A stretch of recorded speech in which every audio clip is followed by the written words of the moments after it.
there's kind of been always these shocks to the system of seeing myself as being the only or one of a very few people in the room that look like me. My drive to do this work has been a very selfish desire to find a therapist that I can talk to about my journey, that will understand or care enough to have some understanding of the context and the kind of situational factors that contributed to who I am as a person. So I guess that's what inspired me to create Pola Psychology. It's essentially the therapy place that I was looking for. And in the absence of being able to find it, I created it. And I wasn't necessarily trained to work with a person that had my experiences.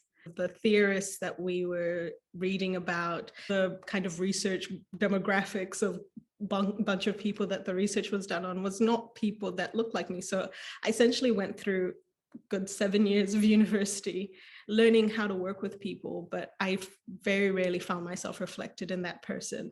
So when I started doing private practice, I noticed that a very particular demographic of people of color were coming to me, not because I'd advertised that, but they were the ones coming. And it was interesting that I realized that I actually didn't know how to work with someone who looked like me, which was actually quite painful. So I had to kind of start doing a lot of research for myself and drawing a lot from my own experience, which is okay, but isn't ideal because I cannot reflect every experience of a client that I work with.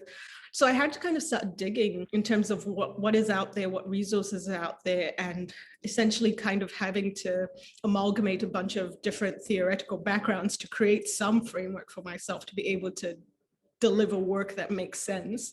But essentially the sentence that I came up with is that it's therapy that acknowledges the socio-political context in which a person exists, and allows space for that to be part of what is explored in the sessions. A reoccurring thing that I've heard from clients is that they've talked about experiences of racism with a therapist, and they've been kind of dealt with as if it's a cognitive distortion, like, oh no, let's just challenge. Maybe you just saw things differently. When you're talking about racism, which is a systemic issue, it is really unhelpful and really problematic to individualize that as the problem is the person's perception. You look at like ideas of therapists in movies, they're white men. And that may not seem important, but it actually is when you think about who sees themselves as someone who can study psychology and become a therapist in terms of like the influence on the next generation, but also who sees themselves as the client of this person.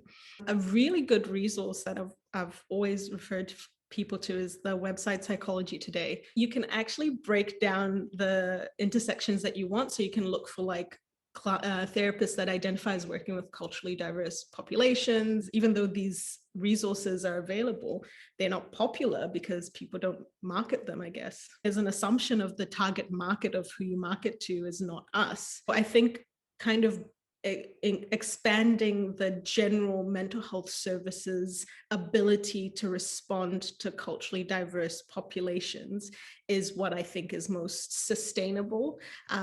And in reality, that is the thing that's going to have the biggest impact with all these social issues that we have to address. It can't be the responsibility of the people most impacted by the issue to carry the burden of fixing it.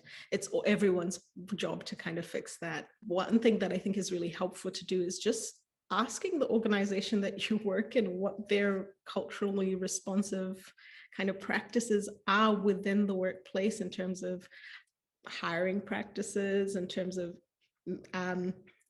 complaints management when it comes to discrimination, racism, or just asking what is available and maybe challenging people to actually have some plan.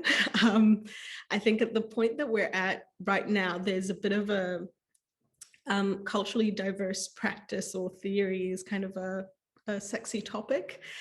So I think now's the time to move when it's on people's minds, and especially large organizations. Oftentimes we're the minority or we're alone in these spaces, and the idea that there's a space where we aren't the minority and we aren't alone is it feels really hopeful.